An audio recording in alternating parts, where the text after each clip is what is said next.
The stars are bright, we own the night. The stars are bright, we own. The stars are bright, we own the night. The stars are bright, we own. The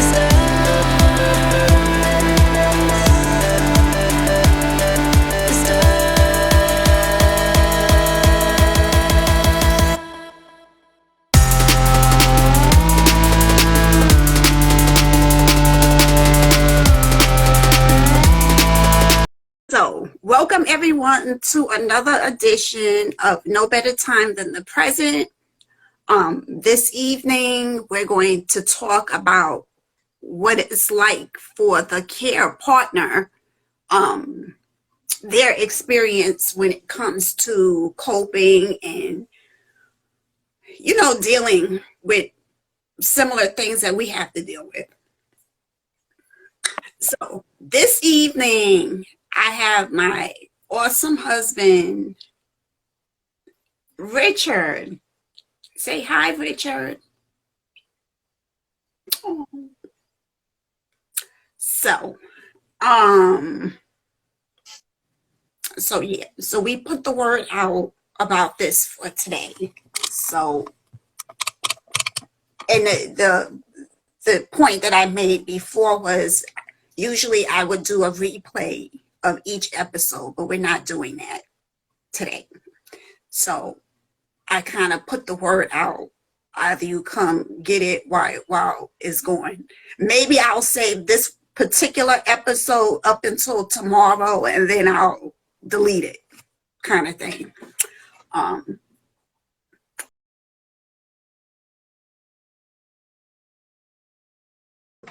Thank you, husband, for agreeing to do this. No problem. Okay, what are you looking at? And as you'll see too, because I know this is your first live, you'll see comments or whatever, so you can also be engaged with people. So we have New Edition 73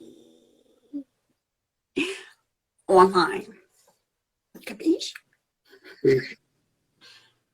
Okay, so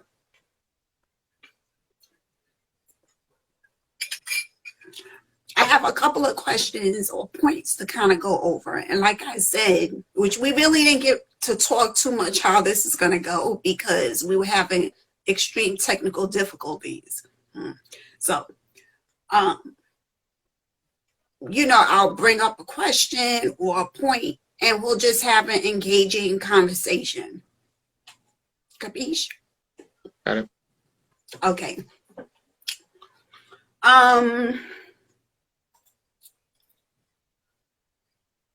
Okay, so when you hear or when you heard the word cancer, how do you or have you processed that word?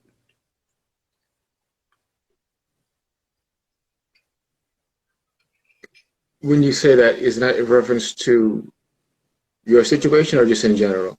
Just based on my situation. And then when you hear it used now, so maybe past and present tense. Like when you heard the word before, if someone said, oh, I had cancer or I have cancer, what was your thoughts? Well, I think it's, to me, I liken it to the same thing of when you don't deal with death in general, right? So for a long time, we didn't have any deaths in the family. We had one uncle that was killed, but basically for many years, everyone was intact, unless they were like a distant relative, with the immediate family, close cousins, aunts, everybody was still around, grandmother, everybody's okay. It wasn't until you actually kind of go through it. Now, when you see people from a distance, you say, okay, well, different people have to deal with death, it's, you're there, but it's not the same thing as actually going through it.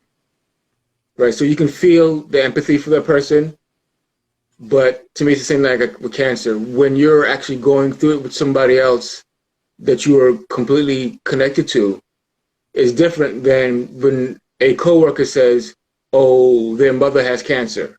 You feel some empathy for them, yes, but it's a different feeling when you are actually going through it with someone else that you're very close with.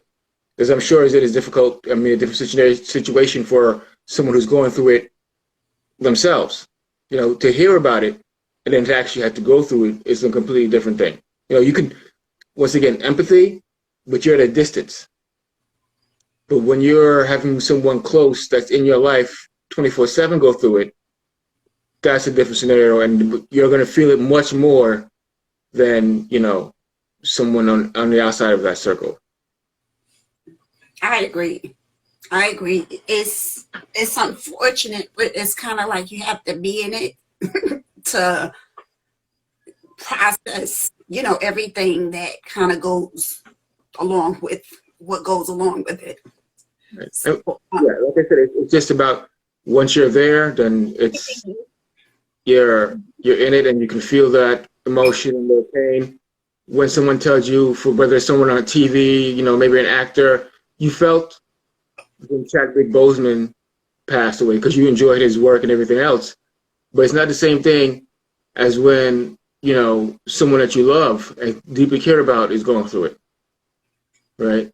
We can have that, those feelings of compassion for someone else, but when your mother went through it, it was a different feeling. Like you can compare, you could care for Chadwick Boseman, but there's nothing like your mama, right?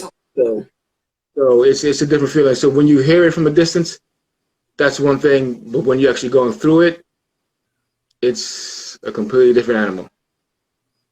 I agree. I agree. It's like one of those things when you hear people say, you know, I don't wish this on my worst enemy. You know, I don't know if I'd be all that extreme with it, but it's like a similar sentiment, you know. You really have to be in it to know how you're going to react, you know. But what has been one of your more frightening experiences that we face, or you faced, or we face coping with my issues? Well, I think when you initially hear the words, right? And depending on who's telling you those words, that kind of is going to change how you are affected, right? The first doctor we met said, oh, we're going to put you on this, we need to put you on this medication, and you'll be on it for the rest of your life, and you can't do this and you can't do that. So, of course, when we get back, you know, get back to the car, it's like, you know, there's tears coming out because it's like, how did your life change so drastically? You know, to having an idea of, you know, a different world that it was going to be to now becoming this world of that's now involving cancer. It was like, oh, wow. It's so when you heard the words at first, it was like, you know, just a shock and awe. I agree. Like I said, it's, again, you have to be in it to understand. And it's something that you really don't want to. But I think also as we get older, we know that anything is possible, you know. And as Dee said, you can't explain it in words. So true, you know.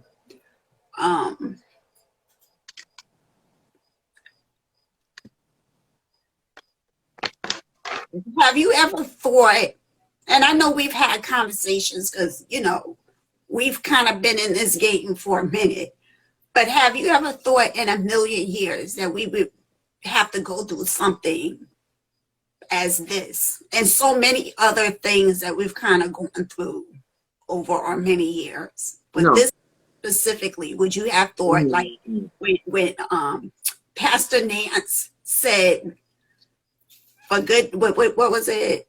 For better or worse, sickness and health. And didn't you say obey?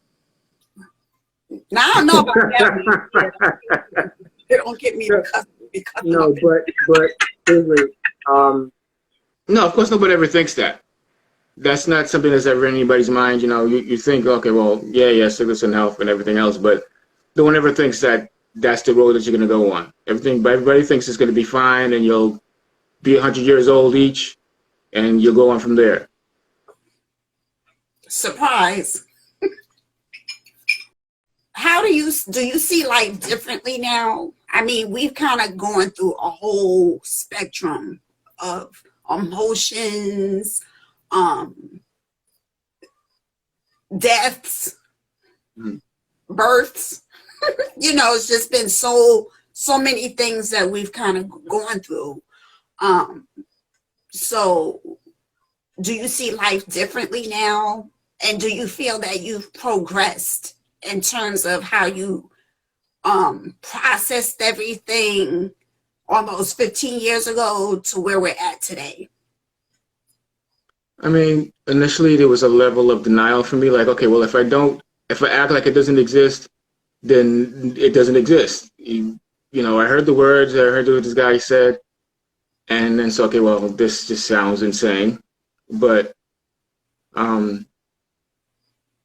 once you kind of go through that, for me, it was just a matter of a long period of denial. You know, of course, you're going through the process of treatment and everything. Eventually, you know, even before the treatment, just going through the process of going for the bone marrow and everything else that was going on, it was like, okay, yeah, we're doing this, but I put it in different compartments into my mind, right? Where it was like, okay, well, this happened, but let's go. That's just one thing that happened.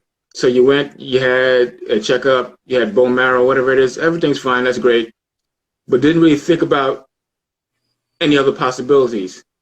Because in my mind, everything was always going to be okay.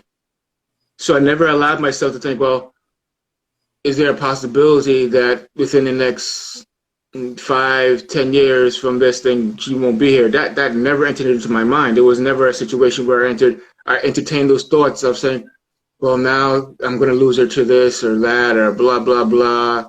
I never thought about that. I never, like I said, I just kind of like, maybe I don't know if that's the right way or wrong way to do it, but for me, I just never really thought about it to that level. I just, okay, well, I know this is what's happening, but I never thought about what the result of it can actually be. So I said I never entertained those thoughts. So I was like, okay, we're gonna go for the treatment. We went for bone marrows, and then you start taking the treatment. Hey, fine, she's okay.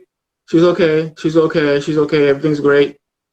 You know, all the different things that you went through. I said, okay, she's fine. She's fine. Everything's good. So I never thought about it as like, oh my gosh, you know, you're gonna be in that bad place. So I just, like I said, never thought about it all the way to that extent of an end. Because for me, I couldn't think that. So everything was always going to be fine to me, and everything was always fine.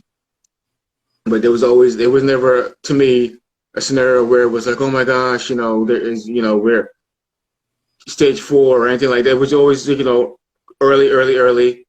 Everything was always being watched. If anything looked any squirrely, of course, you know, if your numbers or anything was ever any different, then you would like, okay, wait a minute. But never, but to me, it never went to the thought of like, oh God, what's going to happen now? So, okay, well, let's just make sure she gets the treatment for whatever she needs, and you go from there. You know, like I said, other things were going on with your health, but I never thought that, you know, like, oh my gosh, this is, you know, we're going to be at the end with this. That, like I said, not from the beginning, and at any point in time now, I was like, okay, well, this heifer is going to be like 100 years old, and, you know, that'll be it. Don't get me to start cussing.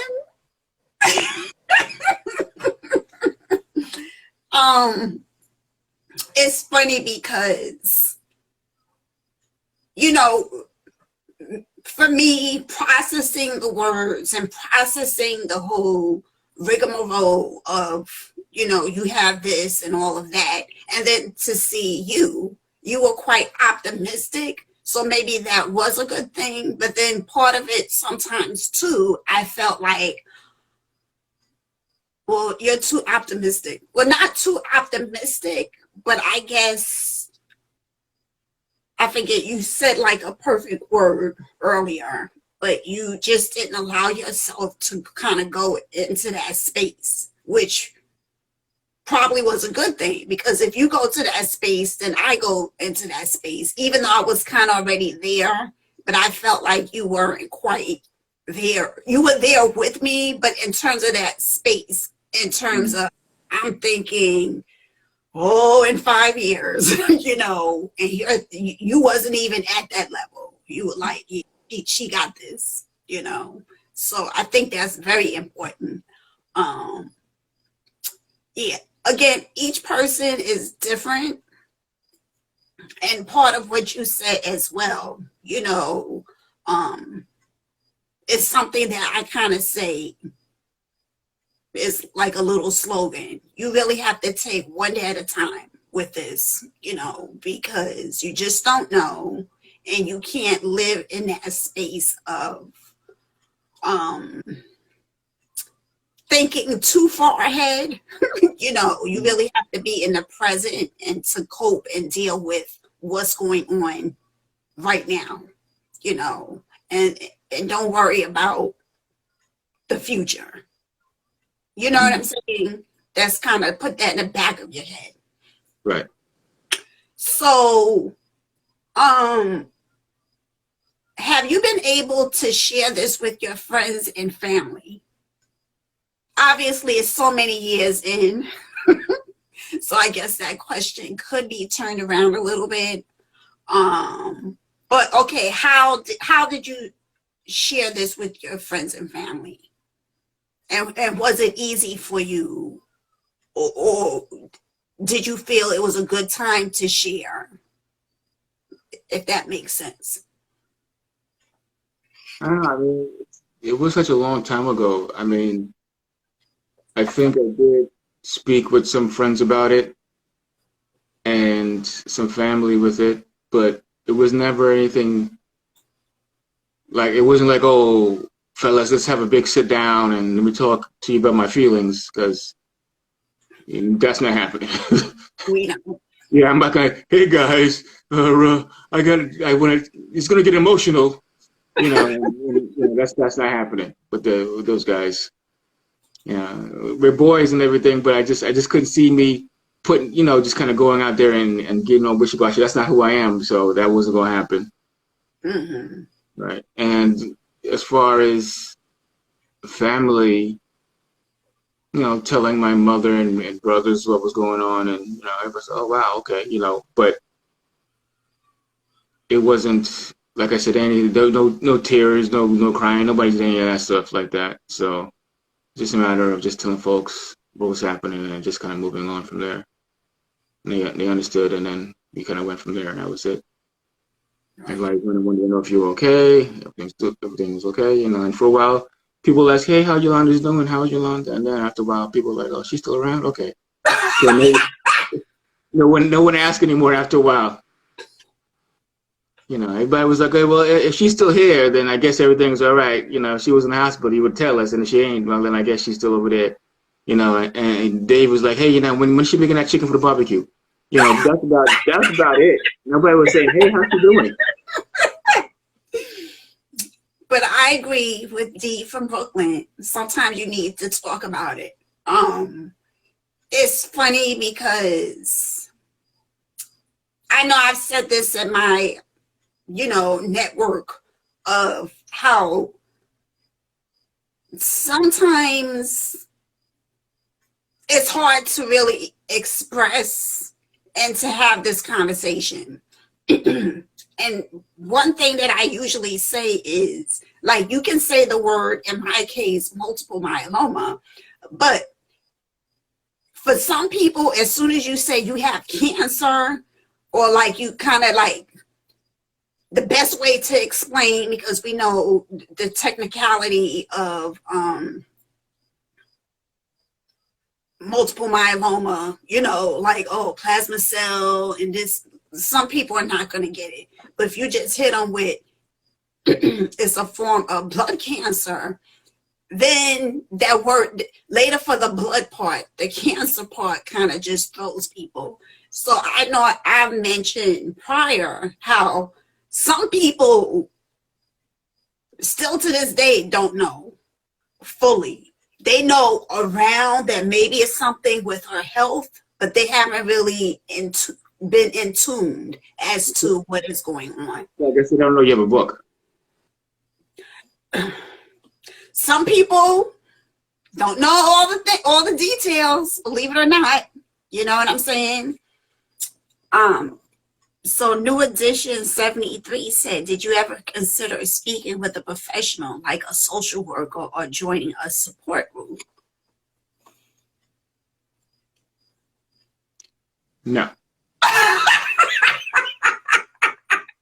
And may I say, for those, because I think I will play this, I'll leave this recording up until like mid tomorrow, and then I'm taking it down. But for those who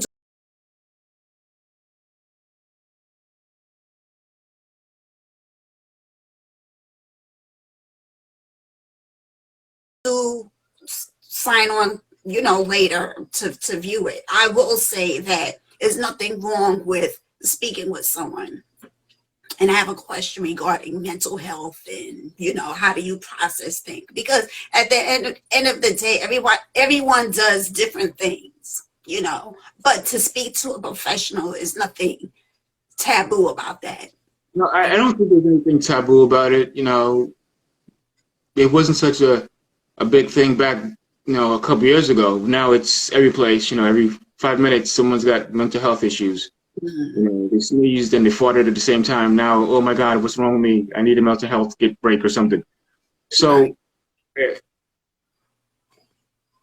I don't think there's anything wrong with it. I think if you can seek help for someone to talk to and maybe get through some things, I think that's perfectly fine to do that. You know, if you feel that you can't open up to those people around you for whatever reason is that you feel like, I think people feel worried about judgment. I think then that's perfectly fine to seek help for, you know, to have those discussions so that you can maybe you'll feel free to speak all the things that you would want to speak, as opposed to, like, you know, talking to a spouse or talking to a good friend. You know, I think it allows you that freedom, I think, perhaps. But it's just something that I've never really thought about too much, really, for myself to say, hey, I want to talk to somebody. Right. You know, I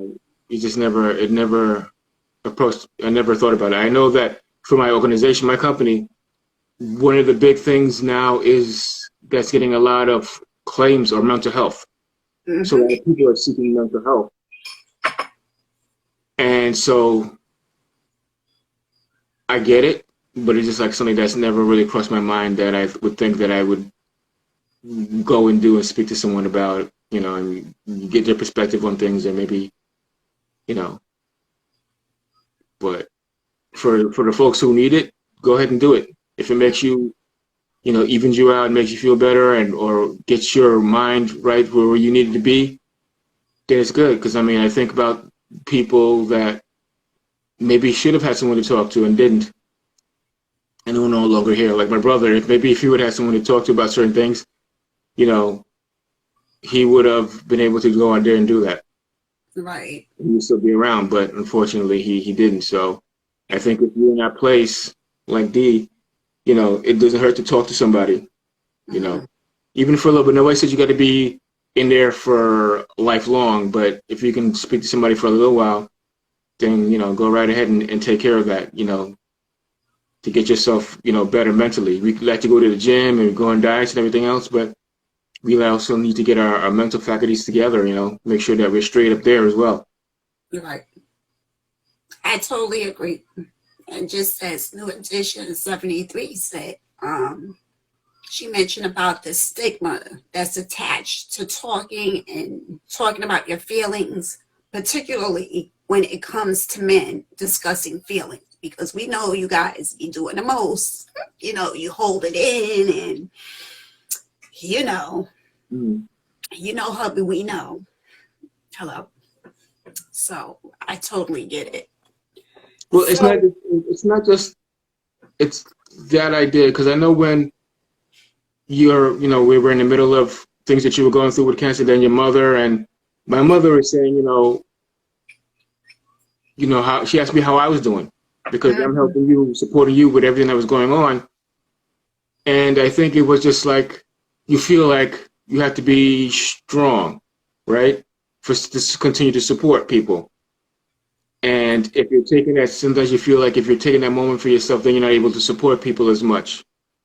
Because, like I said, it's just different thoughts that can roll through your mind, right? Because it's like, okay, well, no, I'm fine. You may not be, but you're gonna just try to persevere because you need to provide that level of strength for someone else to say, okay, well, whatever thing that you think you may go through is nothing compared to what they're going through, right? So you feel, okay, well, let me just, figure take a back seat and make sure that they get everything that they need, and you can kind of maintain. It's just like with anybody that you're doing anything for someone you love, you may give more to someone else than you'll give to yourself sometimes. Right. Even though they tell you when you're on a plane, put the mask on yourself first before you put it on someone else. Mm-hmm. Right? They tell you make sure you're good, and then you can help someone. And I think that's what you kind of have to take to heart a little bit. Like make sure you're good, and then you can provide better service or better help to people. But sometimes it doesn't work out that way. I agree. It's like we have this conversation, but sometimes we take the other way of how we handle, I know when my mom died, I feel like everything was so speedy. It was so many different things to do, to think about, even before she passed away. So it was like a whole lot going on. And then you kind of do put yourself to the back a little bit because you have to do this, you have to do that. And then we know how that usually happens. Once you finish doing whatever you're supposed to be doing or whatever, then it's that point of you may crash, or maybe not, because everyone is so different. But we know when you have all that stress related, there's going to come a point when it's going to come tumbling, in whatever way that happens. So, let me see. So, what are two things that other care partners should remember when supporting their partners? And may I also say, I've kind of coined the word care partners because I don't like the word caregivers. It just makes it sound very old. When you think of, for me, when you think of caregivers, you think of someone elderly. And I know I'm not elderly. Okay. So I've kind of coined the word care partners. So are you here there for that? Or it's like whatever? Because we are partners, Right. Caretaker, caregiver. Like, sis, I was working. I was still in corporate, kind of going through the motions. So it's like, for me, I look at it as someone needy, and that's not always the case, just me. I know we like to put names on everything and labels for something else to make us feel better. Like, what right now, if you have a dog, you're a pet parent because you don't want to be a pet owner. I don't own you, Poochie. You're my baby. This is my little kid. It's the same thing. We kind of put names on things to kind of make ourselves feel better about it. At the end of the day, as long as you have someone there by your side, that's all that matters. You can call them whatever you want. It could be Batman and Robin, whatever you want to call it. It's someone that's there by your side, right? That's as long as you have someone there, that's what matters, right? It could be, if it wasn't me, maybe it would be your brother. Who knows? Maybe it would be a cousin. Maybe one of your friends would step in there and say, "Hey, girl, I got your back. I'll be there with you all the way," right? So I think as long as you have someone there, that's the key. Right. Doesn't matter what you call them, as long as when you call them, they're there. Got you. 100. You got a 100. So back to that question. Okay, so what are two things that other care partners, caregivers, whatever term, should remember when supporting their partners or their friends, doesn't have to be, you know what I'm saying? Mm-hmm. Yeah. I think just being able to listen, right?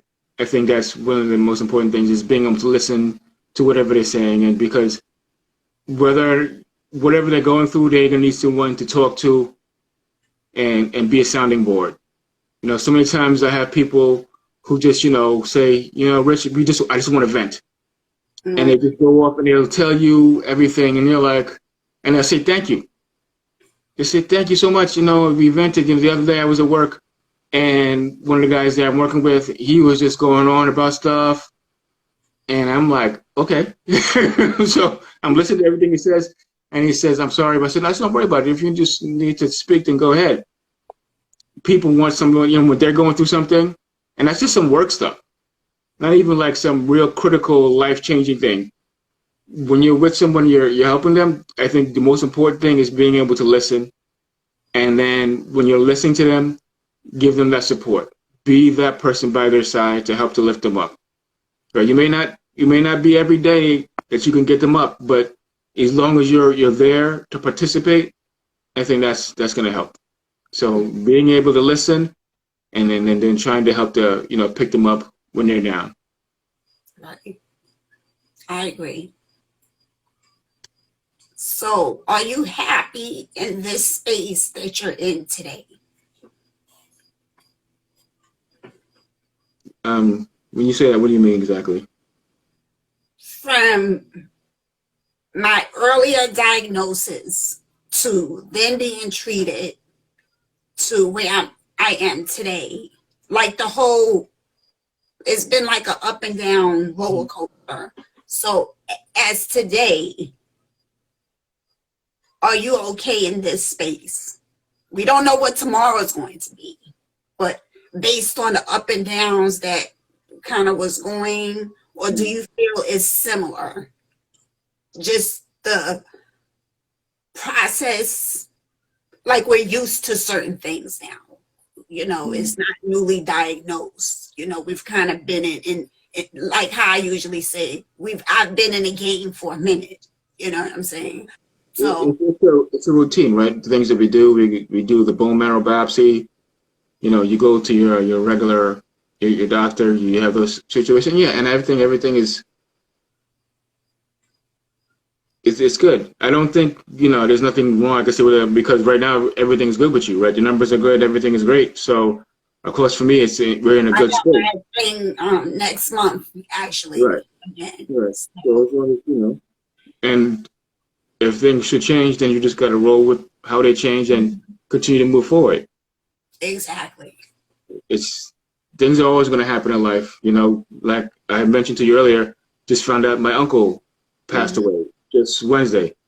So an uncle just passed away, and so now another family member is lost. My mother lost a brother. So you have to kind of go through that and say, okay, well, it was like really surprising, shocking news, but she's going through it and as best she possibly can. And you kind of just, things are always going to happen. Right. Right. Only time things stop is when you're dead. Then everything else stops, and then that life is over, and then you go from there, whatever happens with your spirit and your being, but that's kind of done. It's funny that you said that, because one of our friends who I believe was on earlier, I remember him saying that, I forget where we were at, if it was a barbecue or what, and I was like, oh, I'm so tired, da, da, da, da, da. And he was like, you'll sleep when you're dead. And I was like, what kind of comment is that? But I get it, because I think in life we try to, at least for me, I try to do as much as I can do, delve in so many things, because you really just don't know how this is going to play out, whether it's the disease itself acting up in the future, or just some other kind of craziness that may happen. You know what I'm saying? You just don't know. So I totally get it. Yeah, if you trying to do certain things, why not just do it now? Like, what are you waiting for? And I think we had a conversation last week where I remember it was so many things my mom wanted to do, even at her, was it the funeral or the wake? Like the eulogy where I put, it was like she wanted to travel to Europe. And that was a dream of hers to do. And like she never got able to do it. Then it was like things simple where to go to Vegas. And I remember when there was an opportunity for her to do it, her thought was like, oh, the next time. So definitely, I recall in my youth how my mother would like have all of these things she wanted to do, and then she'd push it aside. And I think as we get older, we see you can't really take life for granted because you may not have that, oh, next year. You know, we don't know what is around the corner, you know. So if you are able to kind of do whatever, why not do it, you know? So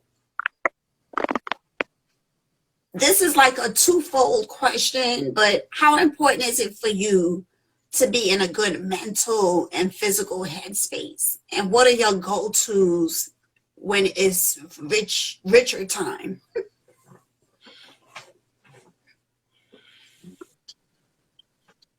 I don't know. I mean, for me, in a good headspace, I think I try to always maintain, you know, an even level. I'm even keel. You know, I think of myself as California cool. You know, always just relax. Never trying to be too up or too down. You know, just trying to maintain that certain level. And you know, me time is just, you know, me just relaxing. You know, if it's me time, maybe playing with my baby, or if it's, you know, The gym. well, I do enjoy the gym. I do. Okay, I thought that was going to be the first thing you said, but No, okay. I mean, but that's me time. But I feel like that's different than, you know, going to the gym is different than, I guess, me playing my guitar, or me playing my guitar and having like a glass of bourbon, sitting down relaxing. That's kind of me time there. Just being able to do that. But yeah, the gym has become a big focus these past couple months. But before that, it was just be able to sit down and just relax and maybe strum the guitar a little bit and just, you know, sit down, have a drink, and just relax. Mm. Think about those things, or play, you know, those silly video games. So So we early in the morning. really early in the morning, Right. a distraction. Where Right? is he? I don't feel him. Where is he? Then I go downstairs. Like, okay, that's where he's at. Next. Okay, so you know I'm out here in these streets, in these myeloma streets. So what is your comfort level in having me as a vocal advocate with multiple myeloma? I think it's fine. I think, you know, people need someone to go out there and speak up and be a voice and be heard, you know, especially someone who's gone through it. So I think it's perfectly fine to go out there and go to these events and these different functions and represent the community. I think they always need someone to go out there and represent the community to say, hey, you know what, the doctors have all these medications and everything else, but they don't know the experience of the people. Right? It's good that you have all these new medications that are out there. That's fantastic, but you still need to hear from the people on how these things have affected them. Right. And I think, you know, everyone's not the same. Everyone's gonna have a different story, but I think they'll share a little something. So I think that's something that can be, you know, I think that's great that you're able to go out there and let people see, hey, here I am. I've gone through this. I'm still going through it. And I just want to share my experiences in my life with you. I think that's an important thing. That's cool. So we're almost at time. But what advice would you tell a care partner when they are first given the news of cancer? Take a deep breath. Give yourself a minute to take in that information. Settle down. And then get ready for the ride. Because we know it's a hell of a ride. Definitely. Anything else you'd like to add? That's it. I'm just happy to be here and happy to share my experiences and happy to continue to share experiences with you, young lady. Thank you. You're the bestest sometimes, even though I was yelling at you for not getting on the thing for a whole hour. Yes, yes. Okay. So thank you everyone who were able to join us this evening. I think Richard has hit upon some great points. I'm going to be nice and keep this up because I know a lot of people were interested in this conversation. So for what reason or another, it is a Friday night. So, you know, what we're going to do is keep it up up to Saturday, and I'll take it down Sunday. That's how we doing. But I do appreciate you, my husband. You have been my rock. We've both gotten on each other's nerves together and just allowing me to process things and not treating me any differently. I think that's probably part of this success, you know, like, oh, she's the invalid, or oh, she can't do that. I think seeing me kind of go through the process and still do my day-to-day, I think that makes a difference if you are able to. But yeah, thanks for having my back. Oh, wait, what are these conversations? Because they're going to go once we get great candid. Thank you, New Edition. Great candid discussion. Please keep it up so others can see and benefit. Yeah, I'll keep it up till tomorrow. We'll see. Partners support are truly blessed to have a great spousal support on your journey. Continue blessings to you. Thank you, Patricia. So thank you, everyone. I hope everyone has a banging weekend and catch us next month. Where we're going to have Dr. Tiana Rogers. She's a breast cancer advocate. So we're looking forward to having a conversation with her. And then, as I mentioned in my prior post, we have October is Lung Cancer Awareness Month. So we are going to speak with Jamie Jams Bowles, and she is also an advocate. And then December, there's someone, but I'm thinking of changing that up to make it more fun and festive. So we'll see. So again, thank you for your support. Have a great weekend. And thank you, husband. Let's go eat. I'm hungry. Bye. Maybe we'll do a part 2. We'll see. Let's not get besides ourselves. I'm sure you have great advice for others trying to cope. True. Yeah, like I said, we've been in this for a minute. So, bye, everyone. Bye.